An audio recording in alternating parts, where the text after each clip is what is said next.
sa tanan.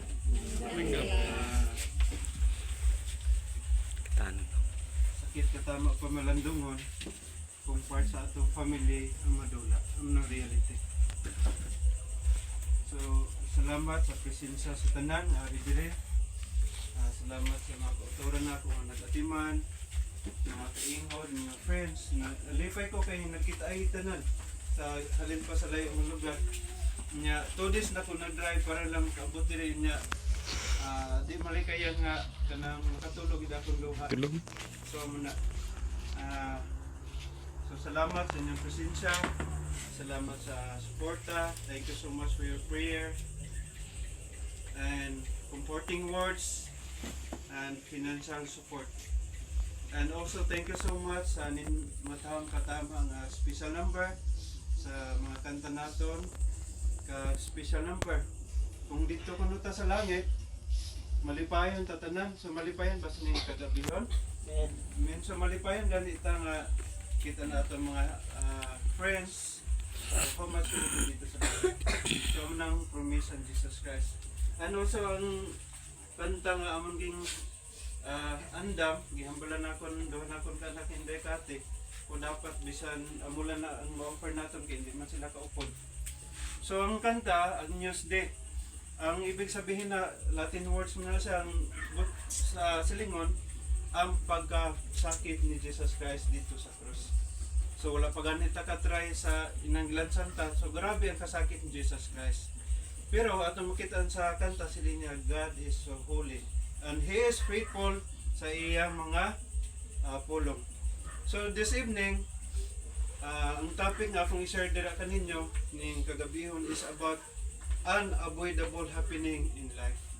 Ang hindi ko ng mga likayan ng mga panghitabo sa kabuhi sa tao. Hindi malikayan naton, hindi malikawan ang mga panghitabo sa kabuhi sa tao. Ang atong teksto ara sa Ecclesiastes chapter 8 verse 8 to 11. Nalipat ko sa Ilonggo ang Ecclesiastes ano dahil manugwali. Okay. Ang nagsulat na si King Solomon. Si King Solomon, siya ang pinakadato nga hari in the Old Testament. Siya ang pinaka-bright kay gintagaan siya sa Dios. Pero siling dire, walay tao nga may gahom sa paggugong o makabuot sa adlaw sa kamatayon sa tao. Amna nga one time atong Sunday nagsenta akon mga Jinilin, si mama dito gi-oxygen ara sa ambulance. So hindi malikayan, hibi-hib ko, nakahibi. So here comes, pagka Monday, birthday pa ginakon, instead magbasa ko sa greetings, sa birthday, siling, akon manghod, siling ninyo nga, dito, si nanay wala na, si mama wala na. So grabe kaya libiyon ko. First time ko naka-receive sa message, Fred, happy birthday and condolence. Kamu kung amon mo sina, malipay kami, hindi. Happy birthday and condolence. So sakit na tama mga kauturan. Before tama pa dahil, mag-pray. Almighty God, loving Father, we bow down before you this evening. Thank you so much sa fellowship, sa mga kauturan namon, nag-comfort, nagbulig sa amon, sa sining nga sitwasyon. Lord God, nagampo kami, ikaw mag-bless sa ila. And also sa life ni Mama, in the book of Philippians 1:21, for to me to live is Christ and to die is gain. Lord, palangga namon siya. Palangga siya sa mga anak, mga apo, pag-umangkon, mga friends, relatives. But ikaw nagpangga kaniya. Imo sang gigugma kay imo sang gikuhator. Nagampo kami nga ikaw magalig-on sa amon. In the name of Jesus we pray. Amen. So ingon dere, death is inevitable. It means, from the Latin words, it means unavoidable. Ang silingon, hindi malikayan sa tao bisan ano pa ang himuon. Ang kamatayon. No one can avoid it. Mato hindi. So hindi ta makalikaw sa siling nga kamatayon. Atong tingkubed kay kami as a worker, grabe, dito kami sa cemetery sa Talisa, Cebu City. Pagkatunakon daw mo pa nakagubang pansyon. Pagbalik naman, grabe daw 3 naka taason. O grabe damo gali nga matay no. Sago lang mga bata dito, mga dagko tanan. Nya lantaw na kon mga kwartahan. Pero nangamatay gihapon. So amo nang siling sa Bible, no one can avoid death. Amo nang siling sa Ecclesiastes chapter 8 verse 8 to 11 sa siling ni King Solomon, wala sang tao nga makalikaw sang kamatayon. Nya akong magulang, grabe kasakit akong dughan man atong during sa ating COVID na igo sa kilat akong pani Denita lito. Do ka bilog de pilas din no? Do ka bilog no? Nya grabe kasakit sa utod mo nga hindi ka kakita, hindi pagigag serbisyo, grabe as in. Pero in reality wala ta sang mahimo. So hindi ta maka-avoid sina. Kung dito ta sa eskwelahan, pwede pa ta, kung hindi ta gusto sa teacher, hindi ta gusto sa subject natin, pwede ta lipot dito. No? Pwede ta na himuon, pero ang kamatayan, ang isa, hindi good maka-avoid, hindi makalikaw. And no one can exempted. Why ta exempted? One time, mga 5 days, nag-service man kami dito, kay may namatay man dito sa amon, mga 58 ang edad, so batanon. So, hindi gid exempted. And no one can escape death. So, why maka-eskapo sa siling nga kamatayon? So, anong himo naton? In the book of Genesis, chapter 1, verse 27-26, ang tao, in reality, kamaturan number 1, ang tao, siling sa Bible, alinta sa yabok. O, ang tao halin sa yabok, iniumol sa Diyos, gintagaan niya kabuhi. Amnang siling sa Ecclesiastes. Nya, hindi ta maka-eskapo. Kabantay mo bisan ano niya paligo, may buling gihapon ta, panglugod. San ano lang mga lotion naton, mga shampoo. So amo na, sinyalis na ang tao halin sa yabok. And Ecclesiastes chapter 12 verse 7, sa diyang nga tao mamatay, ang atong lawas mabalik dito sa dota, kag ang espiritu balik man dito sa aton manluluwas. Ang reality. But may isa sa mga gitawag special or unusual event in the Old Testament. Inang katingalahan ng mga panghitabo sa Old Testament. Number 1, kani si Enoch, he did not experience death. So, kani si Enoch, kung nakabasa mo sa Bible, kaya tapon ng mga bata, siya ang tao nga wala maka-experience sa kamatayon. So, ano inyo feeling kung ang inyo relatives, inyo papa, mama, kaglulo, hindi mamatay, di ba? Happy?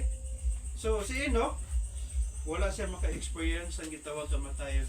And number 2, kani si Elijah. Di ba? Ano ni si Elijah? Daw ginlalin sa dito no, panganod.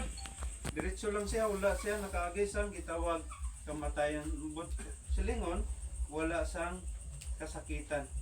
So point number 1, death is an equalizer. Anong equalizer gani? Inang ano na sa Ilonggo man, equalizer. Kanang Wala sa taas, wala sa taas, wala tanan. Ang bot silingon, pantay ta tanan. To all humankind. So sa tanan nga gitawag humankind, like life and death is a common for everyone who has lived. So ang kamatayon common gito ni sa tanan nga mga tao. So amo na siyang gitawag equalizer. Wala sa manggaranon, wala sa bigado, wala sa pobre, tanan. Wala pili kung anong natapos mo sa imo kabuhi sa imo career, wala na sang pili. Nakaisukwela ka man, wala. Nakahibalo ka man kung may Diyos or wala. Wala ina sang pili ang gitawag kamatayon. Kaya nga kung ang kamatayon may exempted, kung hindi equalizer, delikado ta mga pigado, hindi ta makabakal sa gitawag nga kaluwasan, di ba? Pero God is God, ang tanan pantay sa iya tubangan. Bisan ano man ang gitawag race inang kaliwatan nya, sa Sa ingon ni mama, buhay pa ni mama. Pwede, murag sina mo kayo kagatang, liwat mong kaarili daw. Wala, manang ko, ako pa'y naliwat. Pick up na ko nadtang ko. Sino mo doon?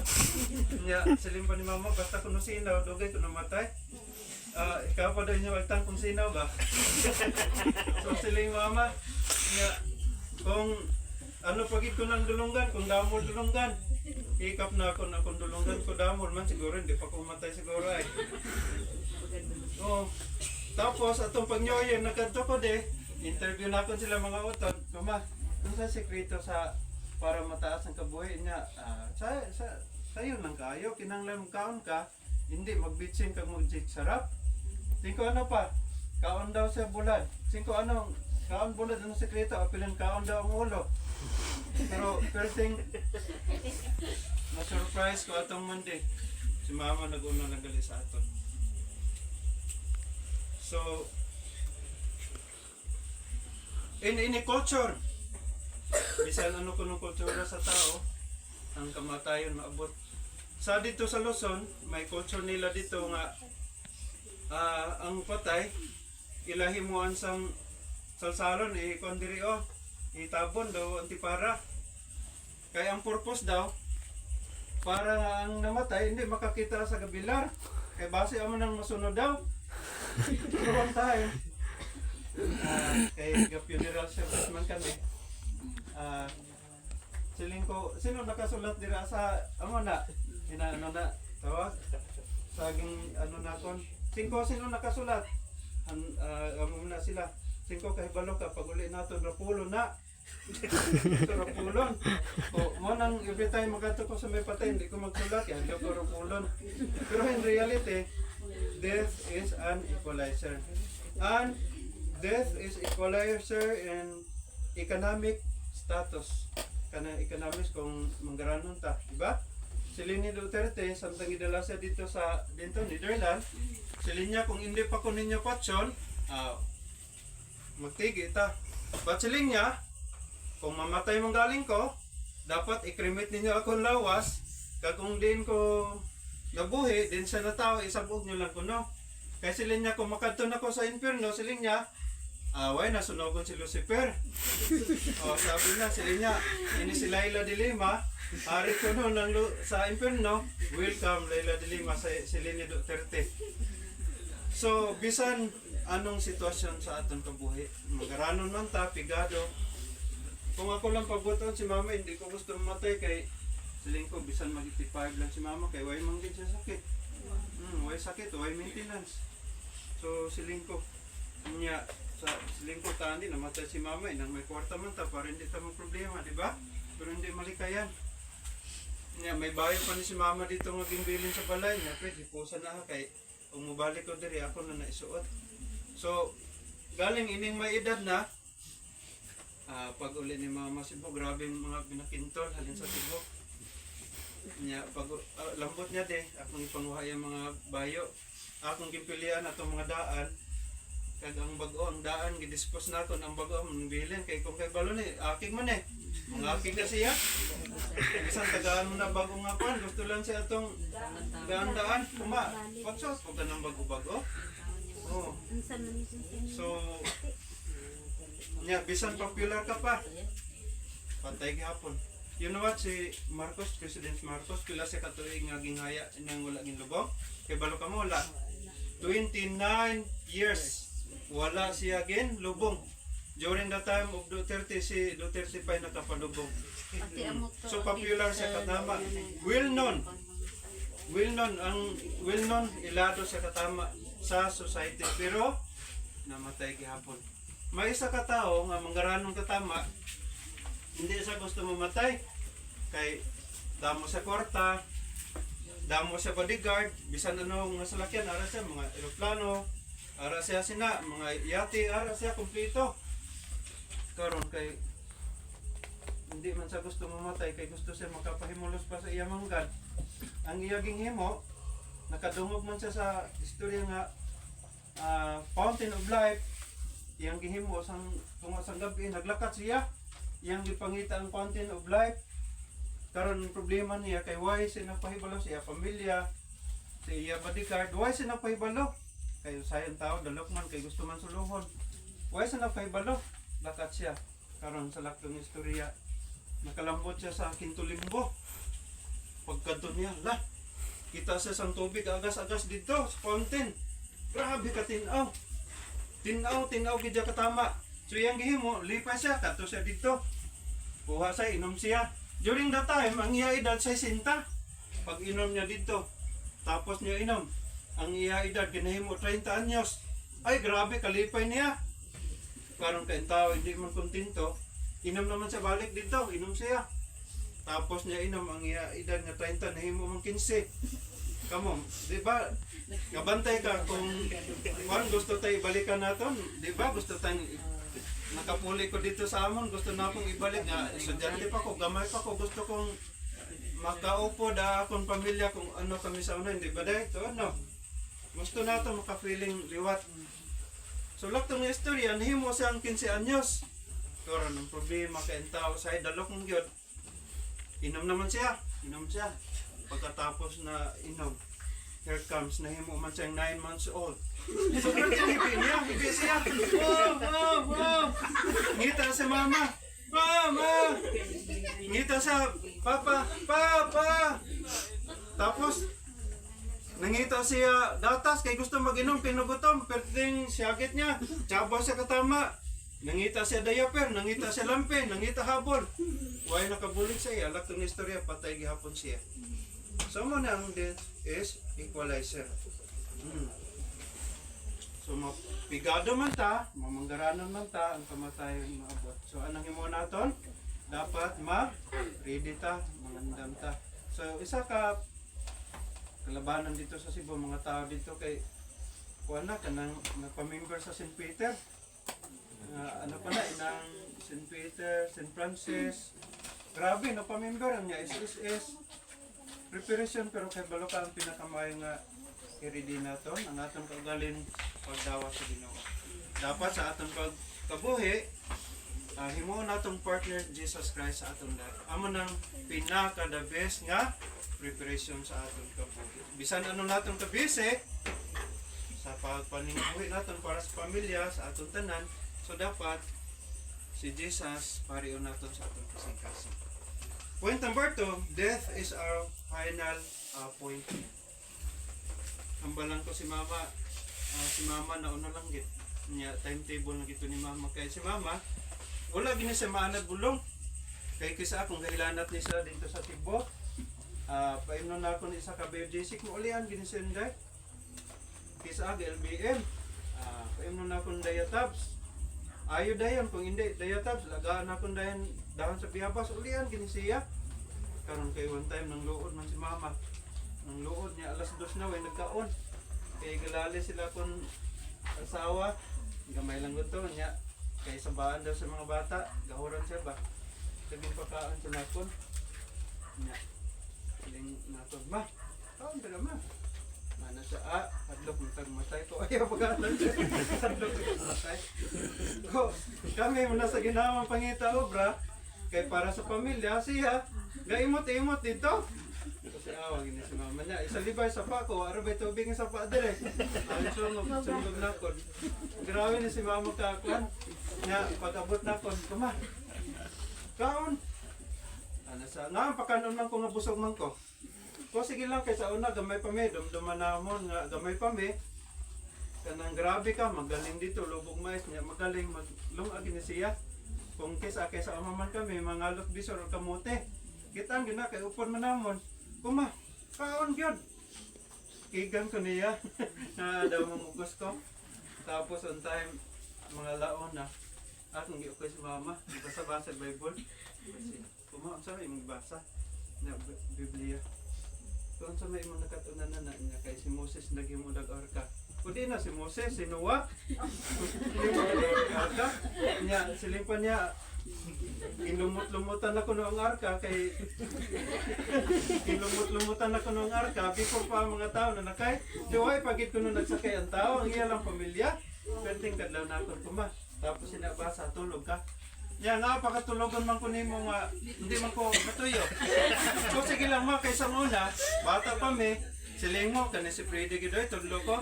Grabe nga antos na ako ani, kaya gikaunan ni, buwad lang ko ng tubig. Kung anong buwad naman pod. Nya, tubig ra ko no. Kung nga tubig malay mo pa inom, gilugawan tani ni mo. Ko ang tulog. Okay, kanin ko niya. Nya saba. Nya magana na ka. So, amnay nya one time, kita ko sa picture, dinilin siguro ng post. Puti ng buhok ni mama. Yan, puti na. Oy, naonsam na ninyo dira si mama, wala ninyo na atiman na. Kulugomi ko na ng buhok. Silinya, way man kwarta. Itong nakakwarta ko, napadala ko. Nya, palit sila gatong para logo. Nagkaroon ng problema kasi mama kay wa man naman daw dayon. So, anong tawag sila day? Ha? Allergy, dire? Anong tawag sila? Oo, nang hupong-hupong dire ka nang daw naghabok. Karon pagtawag na ito ni mama kita ang kukuma. Ngayon saan na imong naong? Kung na-insik naman ka, silinga mo na imong gusto. Wow, maganda si mama. Silinga mo na imong gusto. So, ang kamatayon, appointment. Pero, kita, ang mga doktor natin, di ba, may mga nurse study rin, no? Midwife. Nag-study na sila kung paano ma-prolong ang kabuhi sa tao. Ano ma-prolong? Inang madugay. Di ba, may mga doktor ta, may mga scientist ta. Nag-invento sa mga vitamins, di ba? Makabati ta karon sa TV, sa radyo, grabe mga advertisement sa vitamins nga kung high blood ka, makainom ka, maubos lang yung dugo. Wala ganyan invento sa tao nga ang kamatayon. Wagid, abot ng yapon, apel doktor, matay. Kay may, may kilala sa church nga may cancer man. Masakiton siya, daw stage 4. Karong pinadlaw kami kay ang iya doktor, nga doktor pagid, mas una pa namatay sa pasyente. Okay? Mas una pang napatay. Niya, nag-o lang yung pasyente kasi linyo, Brad, wala na ko'y doktor. Matay na ko ani. So, mga moyo lang to sa Ginoo. So, hindi, sa totoo na, namatay gid siya. So, namatay. So, ang kamatayon, wala exemption, wala bili. Mabata ka man, madagko, magkwartahan, hindi. Anong imong profesyon, maabot din sa tao. Ang tanan, maka-experience. And ang kamatayan, walay gitawag favoritism. Kinsa may paborito din sa kamatayan doon, gaway man no? Munang, ayaw, magsulat niya, kaya pulan niya na. So, favoritism. And this is our final appointment based in our calendar. Ang tao, mamatay no? Sunta mabuhay ang tao, makahibalumtan. No? Sa atan ng tao, ako, ngilantaw na ako sa cellphone. 19 March 18, 1977 akong gilantaw kan sa gali Webes nga adlaw kag mga alas 3 kagabihon. Nga grabing hipin nakon kuma sa akong birthday no kay gimpahibi gid ko nimo, gipahila gid ko nimo. Nya wedding anniversary pag nila na island to Sydney. Kubantay gid ka makita ta Cebu o sa Negros kadlaw sa akong asawa. So it has an exact time, day, month, and year. Hebrews chapter 9 verse 27, ang tao, himo sa Diyos makaisa, after that, judgment. So sa aton, kahibalo mo tayo, believe it or not, ang paghukom sa Diyos ara. Okay. So kinahanglan mangandang ta, makritika. Sa pamaagi nga dawaton naton Jesus Christ, sa atong kabuhis pumula pa. Ang point number 3, after death, priceless rewards awaits. So human ko na sa kamatayon, tapos kamatayon, ang reward ko no, ang ganti, aton sa langit nagpaabot. Sino nakatry ninyo inang dito mo sa Gaisano, kanang sa mall niya, tapos ninyo bakal pasulaton mo kay Miracle. Sino nakatry sino? Kamo? Nakatry kamo sina?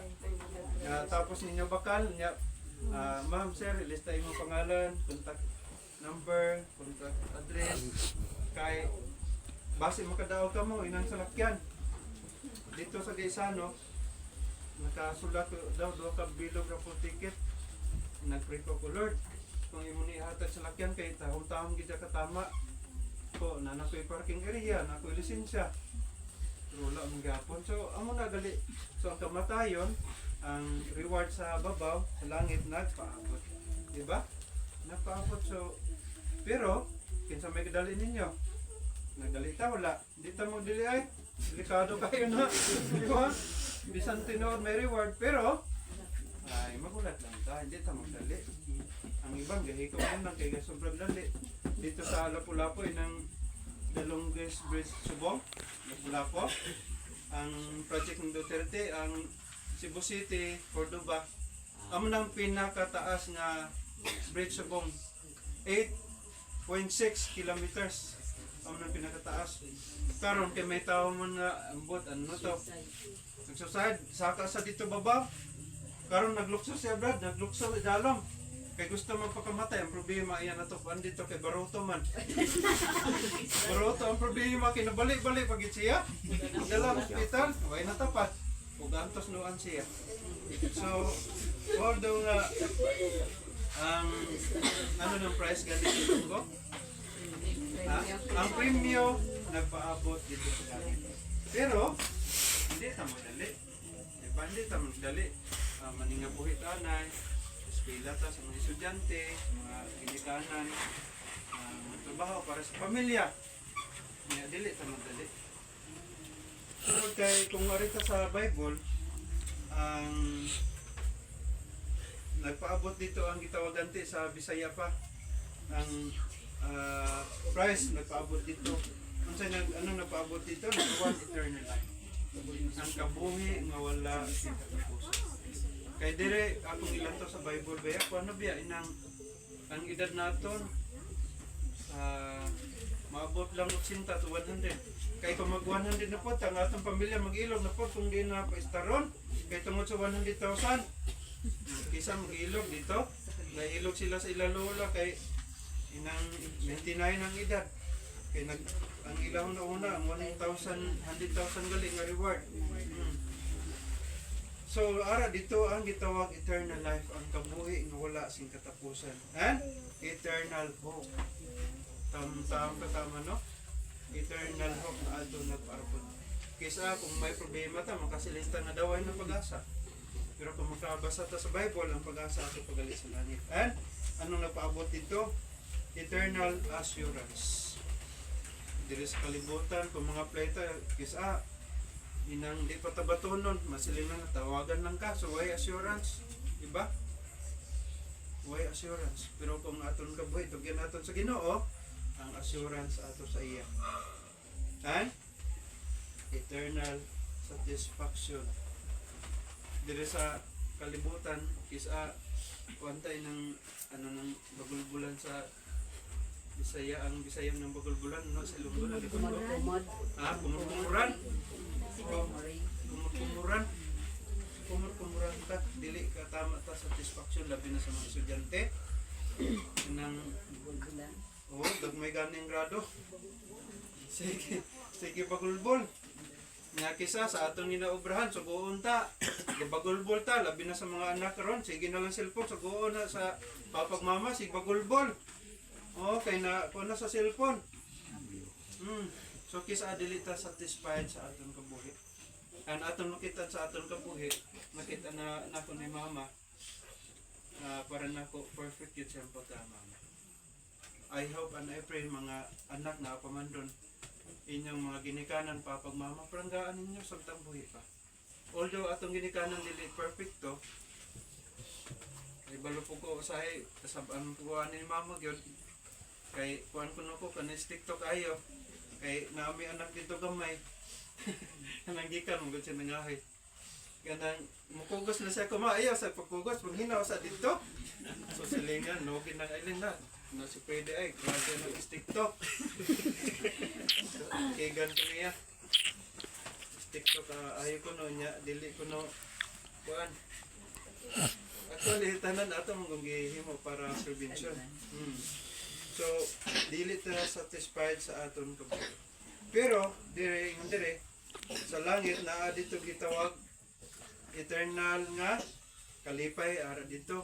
Ngayon sa Book of Revelation, wala na sang kasakit, puro na lang kalipay kay ang Dios mismo ang magpahid sa luha naton. Diba? I know ang tanan nakahibalo bisan dili kadugo ni mama naghibi kay si mama buutan kayo. Testimony dito sa Cebu niya si imong mama Brad Pitt buutan kayo liwat pinanim ako. Unsa man sinawagtan? Ya dili ka na bangkuan na gali siya. Unsay naa niya maghatag gid siya ba? Kabantay ko ni mama pag abot niya dito sa mga oras mga alas 10 naman. Fred.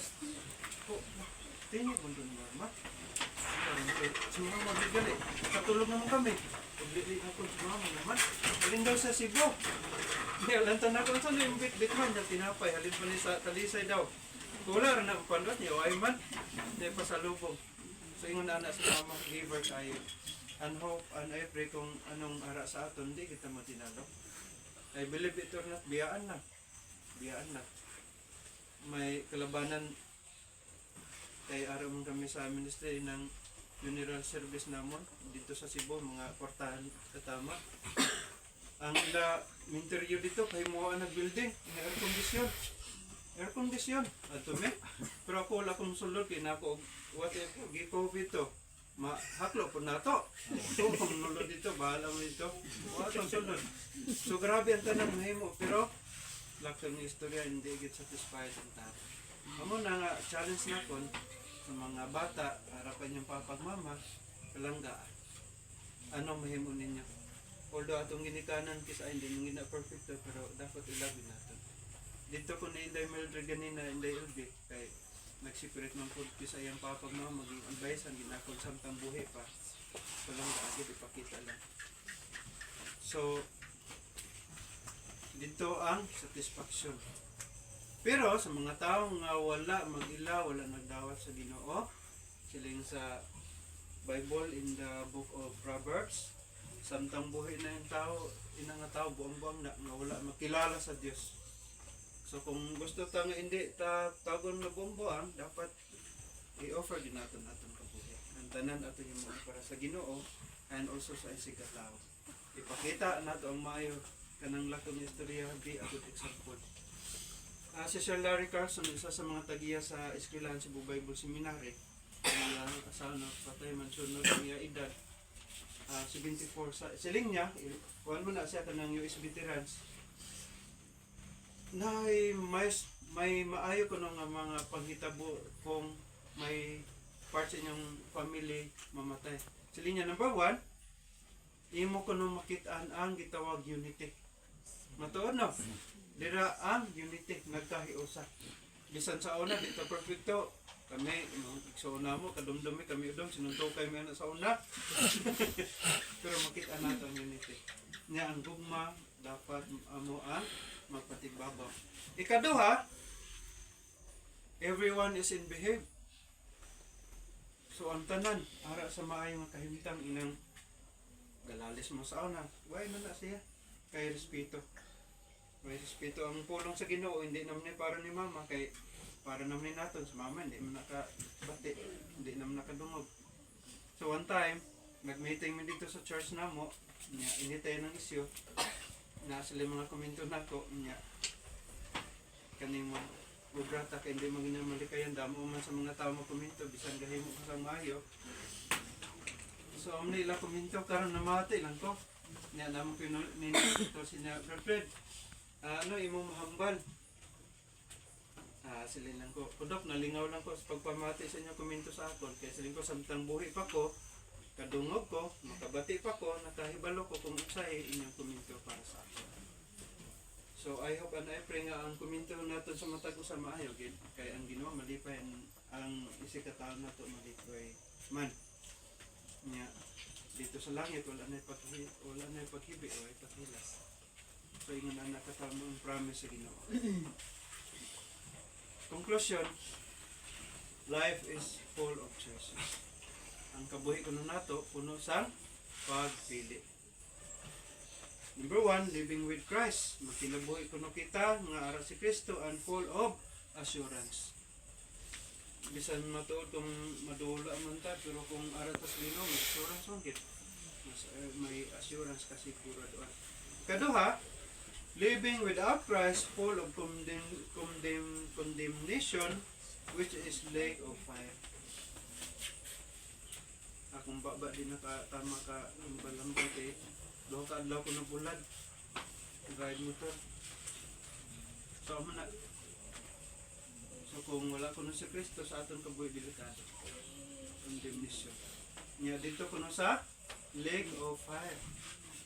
Impierno nga gadaba-daba. Nga giandam ni para sa yawa at sa mga tao nga makasala in the book of Revelation chapter 2 verse 14. So it's your choice.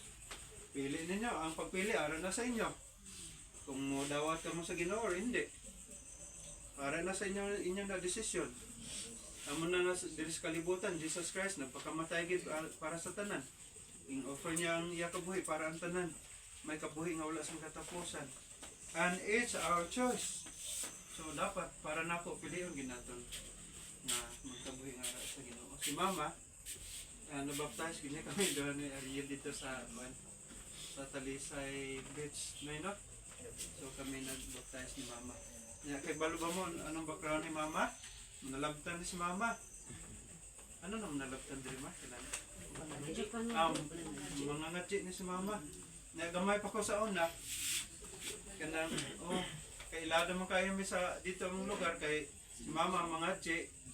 Nya si Papa tigililot. Katong dili maayo sa hilot yan pangatsian. Nya lak na istorya ako tikuyog ni Mama ako tikupod. Karon kay kada pangati gali kay mag-ihaw man sila baboy. Ako tikpasan sa baboy sulod sa sako. Ang paa sa baboy na ulay iputson og dahon, lobon sulod sa sako. Karon kay gamay pa ko daw dako pa ni sinday basta gamay ko daw mo taas sina. Ako tikpasan. Sus buga ata lagi kadugo pa diri akong luyo. Pag-abot na ako sa balay, pag abli. Postdoc na ulit itong karne sa baboy. Kuyawan si Papa. Kuyawan siya. So yung anak pero si Mama iyang gidedicate iyang kabuhi. Kaya among ginhambalan sa nay. Samtang buhi pa man. Dapat matutong kita sa pag-alaga sa Ginoo. And let us choose wisely. Sa atong kabuhi na nabilin, so let us choose wisely. And pinaka the best na choice mo ang madayon sa pag-alaga. So sakit tayo pamalandaman pero ang Ginoo nagpalangga ni Mama do nga palangga natin siya pero ang Diyos ang napalangga sa iya kay siya man ang naghimo sa tao kag ang kabuhi alin man sa Diyos. So siya ang may right sa pagkuha sa kabuhi mag-ampo. O Diyos nga labing gamahanan ng kagabihon sa mga tao kakama sa mensahe na remind ka na mo samtang kami magkilabuhi na dapat hindi kami malibat pag-alaga tidak sa imo samtang wala pa mapunang namatay. Nagkampo kami na ikaw magkapanalangin sa aming pag-ibig. And thank you so much sa holy words na hindi promise na walang pagkakasunas. Lord, although sometimes ang mga relasyon, broken relationship, but I know kinahanglan may tabang bulig halin sa imo na sa among kasi aram pagpaubos ang gugma amo ang ibago ang especially ang gugma dila sa imo.